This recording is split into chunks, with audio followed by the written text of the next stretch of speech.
Good morning, ladies, classmates. I have two presentations that I want to share with you this morning. These presentations deal with reloading rifle casings.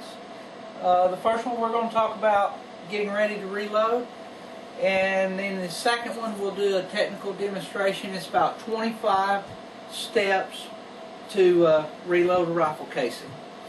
So prior to getting into this, I'll tell you a little bit about me. My name is Jason Murphy, and I got involved in this about probably 13-14 years ago. As with most things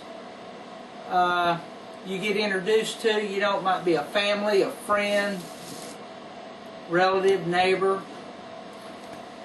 somebody you met various ways. My dad got involved in this in 1996. He was into hunting. A few years later, I got involved in it around 1998. I bought a rifle that he didn't have, which is a 30-06, and that is the casing that we will reload, one that we'll be talking about a little bit later. He told me a little bit about what I need to do in order to reload the bullets, make the bullets. So he advised me to go down and buy some dies, and then he would give me some instruction on how all that was done.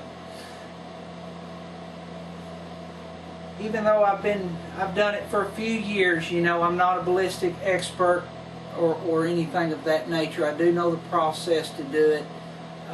It's really not that difficult. However, we'll talk about the reloading guide, and all the information is in the reloading guide that you need to be able to do this. So this presentation is broken up into about 4 parts, and we're going to talk about why people reload versus buying off the shelf. We're going to talk about the reloading guide. We're going to talk about the supplies and equipment needed, and we will I'll tell you a little bit about how you can get started. I'm not sure if you can see my screen very good, so what I'm going to do, I'm going to give you a printout of the PowerPoints here, and you can follow along in those as we work through it.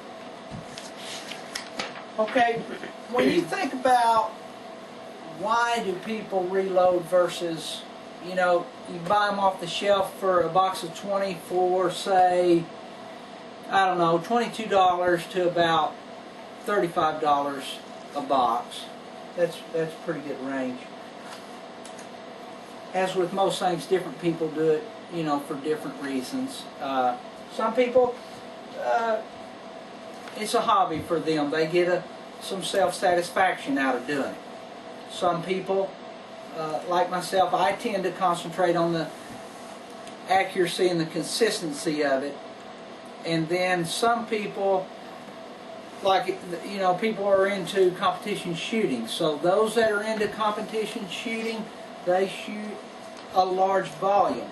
If you shoot a large volume, obviously, let's just say you spend $30 a box and you're shooting 100 shells a weekend, it's going to get fairly expensive. So if you invest in some equipment, you can save a little bit of money. Now me, I don't shoot that much. I try to focus on the accuracy and the consistency of it, so that when I go to the field, I know I work toward obviously receiving the desired feedback that I want from the work that I put into it prior to the hunting season. So one of the things that you're going to have if you do reload your own is you need to have what you'll end up with is a reloading guide. This one here is a reloading guide from Nosler. Nosler is a brand of bullet. Now, whether you use Nosler or you use Hornady or Sierra, it really I think, you know, I can't tell you one is better than the other. All of them, I think, are very effective. They're very, their mileage may vary a little bit when you get involved into some of the charts. But however, all of them are very good. Inside this book, you'll have the, for example, this chart illustrates the 30-06. That's what I told you we was going to get into a little bit later. Okay, it will give you several options. In this example, you have 6 options. Your powder type, you have 6 different powders that you can use on that. Your charge, this is how many grains of powder that you're going to use. This is how many feet per second it will produce. Okay. The load density. Basically, you're talking how full is the case. Now, this asterisk right here, when you see this asterisk, that in the book, that means that is the most accurate load that they tested. Typically, that is the one that I load. This one here, you're going to use, it's called RL19, it's the powder type. 63 grains is the maximum that you want to use. You know it's going to produce 3,058 feet per second. And it's actually a compressed load. So the shell is full, and when you use the press, you're going to compress the bullet down into the case. So another thing you can find in this book, you know, you can get the history about the founders. You can get a little history about the company. You can get a little bit of history as far as when they talk about the most accurate load tested. It will tell you what it was tested on. It will tell you the barrel length. It will tell you a little bit about the what brand of case it was tested on. It will tell you what bullet. As far as the weight, you have several options there. You may use a 150 grain bullet, you may use a 200 grain bullet, and you have some in between. So every little thing changes the outcome. Okay? Now, obviously, they have to have a section in here about safety. Now, if you don't get anything out of anything that I say through this presentation or the next one, I'm going to ask you that you take this with you. Take this one thing with you. Whether you're reloading casings, whatever you're doing, safety, you cannot compromise safety. And when you're working with this, I want to point something out to you. This bullet will travel 3,058 feet per second. In 1 second, 3,058 feet. Now, there's 5,280 feet in a mile. That's over half a mile that bullet will travel in 1 second. Everything in the book, it refers to feet per second. Another thing, I went down to Cabela's and I talked to a guy who had been reloading virtually the biggest part of his life, about 35 years, he told me. And he said that he referred to this as rocket science. Well, I thought about that a little bit. I never thought of it like that. If you convert the feet per second to miles per hour, the load that we are going to build, that's over 2,000 miles per hour that bullet is going to travel. I can't stress to you enough, if it will hurt you, respect it. So if you don't take anything with you after these two presentations, I ask you to take this. Never compromise safety. Now a little bit about the tools and the equipment.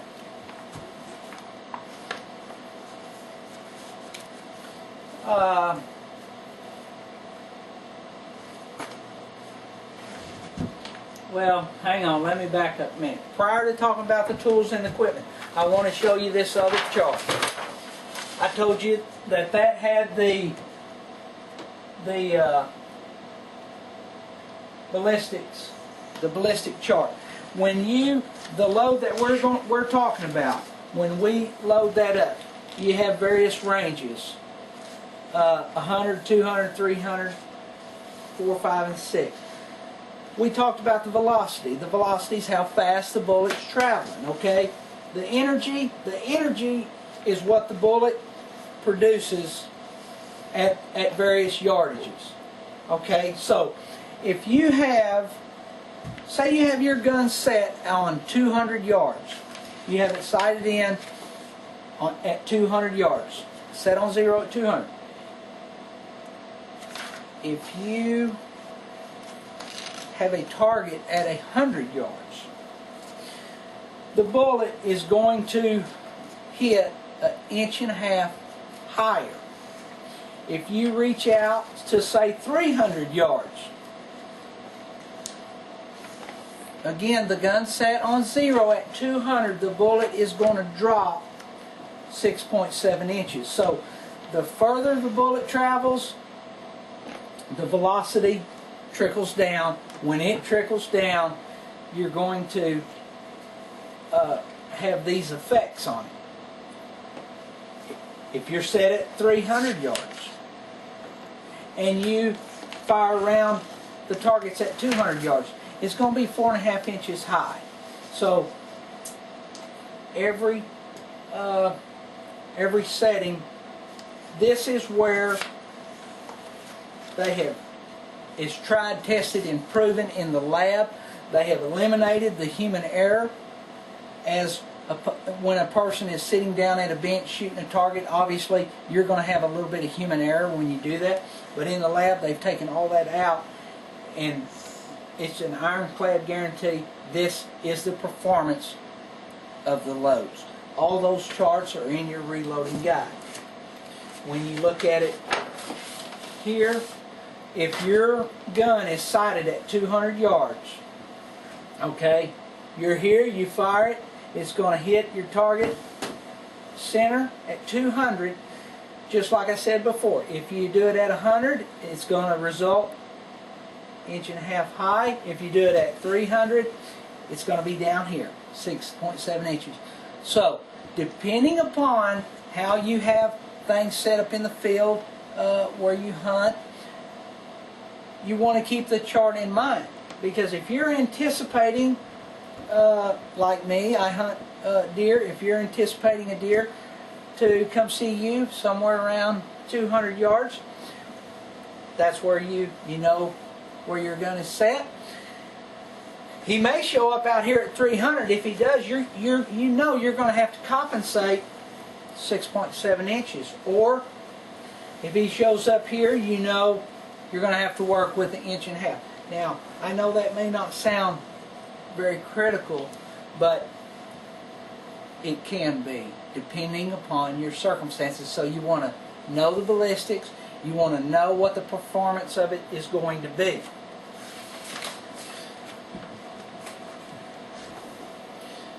Now, when it comes to the tooling, it takes a little bit of tooling.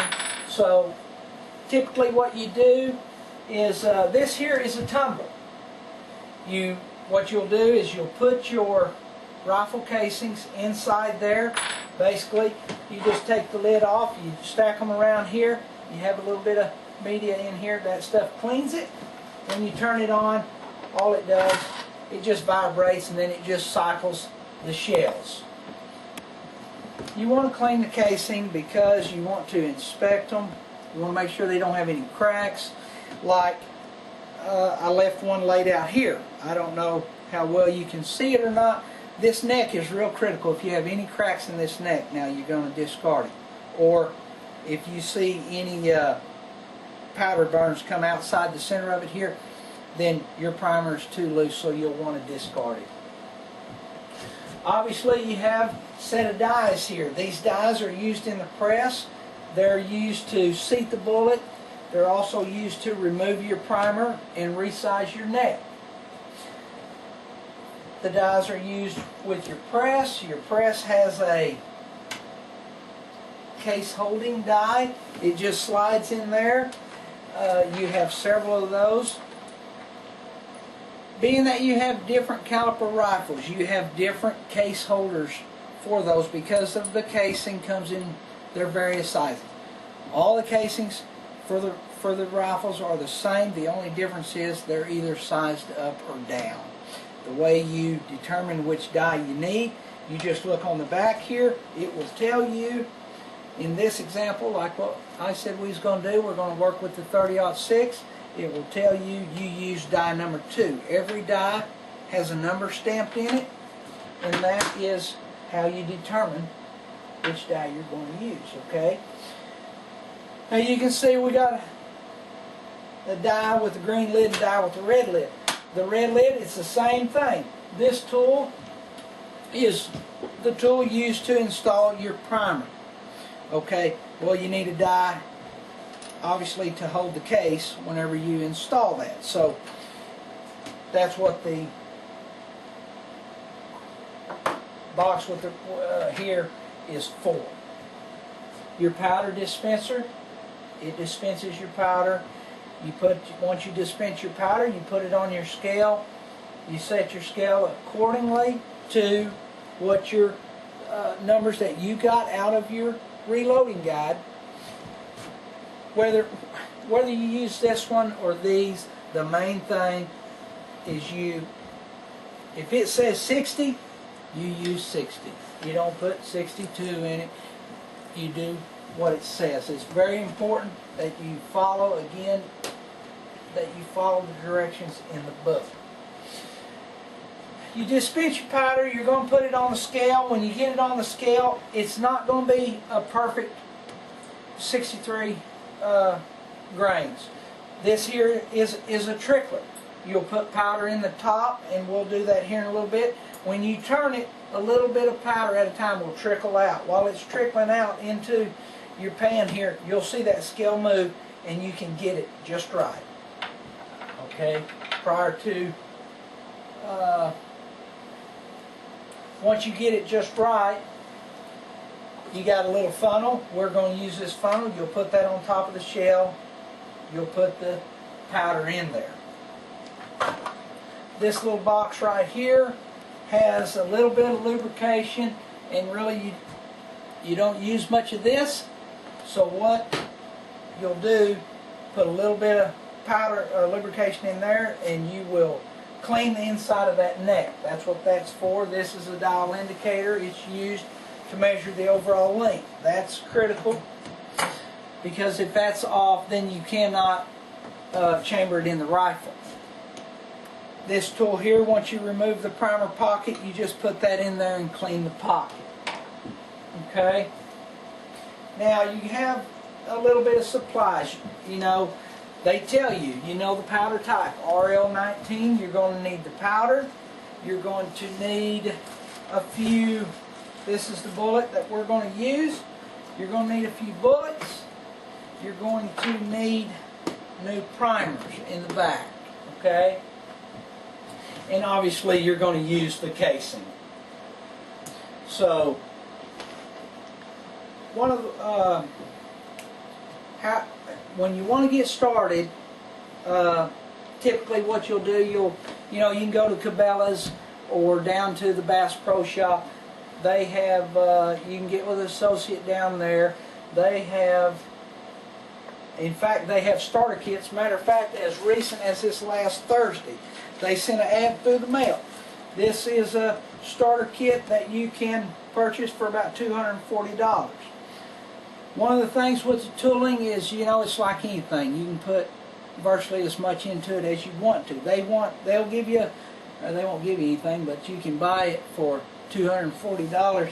However, starter kit, you'll have a press and your scale and your case loading block here to to hold your casings while you prepare them. Here's one. It's a dispenser and a scale built in one. As I said, you can put as much into it as you want to. They want $270 for that. So the best thing to do, you know, you need to have a little... Basically, to me, this is a very conservative approach. You can see this is nothing but a piece of wood with some C-clamps holding it on the deal. This is bolted down and this is bolted down, but the rest of it's portable, you know. And if, you know, you want to reuse the area, you just take these clamps off and just move it. So you can get elaborate, you know, you can get elaborate work loading benches to set in your garage or various places, but you want a place where you can go and concentrate, where you're not kind of interrupted as you're going through the steps. But the best thing to do is maybe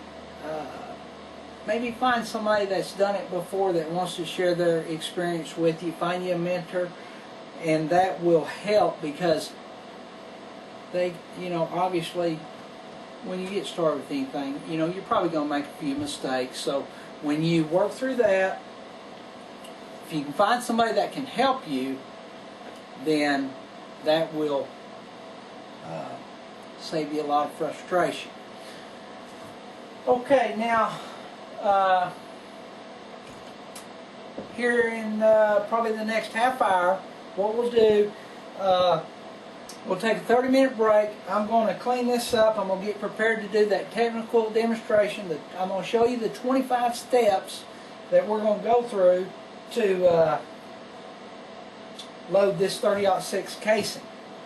And we'll work through that. Now, before we do that, do y'all have any questions as far as the tooling or the supplies or our reloading guide here? Anything on the charts? Do you have any questions about anything that I have shared with you? How does he know what that means? What do you want to ask me, Carly? Why do you know? Why is this part like some of them learning here and there? You want to know what these numbers mean? Well, whenever we load, you remember when I would dump the powder in this case? Okay, that's the density here. You see this one here that we're going to do? You see it says 104%? Okay, what that means is it's called a compressed load. Okay, there is so much powder in there, it is almost literally to the top. When we put the bullet in there, we're going to pull it down there. We are going to compress the bullet on top of the powder. It's just the density of it. This one here, that's 100%. Okay, that's 100% full at 61 grains. Okay, so depending, you have several options. You know, it's just a measure. It's just a measure. That's all it is. Okay. Okay. Tell you what, we'll take a 30-minute break, and when y'all come back, I'll show you. I'm gonna clean this up, and I'll show you the 25 steps. Okay. All right. Well, thank you for letting me share that with you, and I'll see you in about 30 minutes.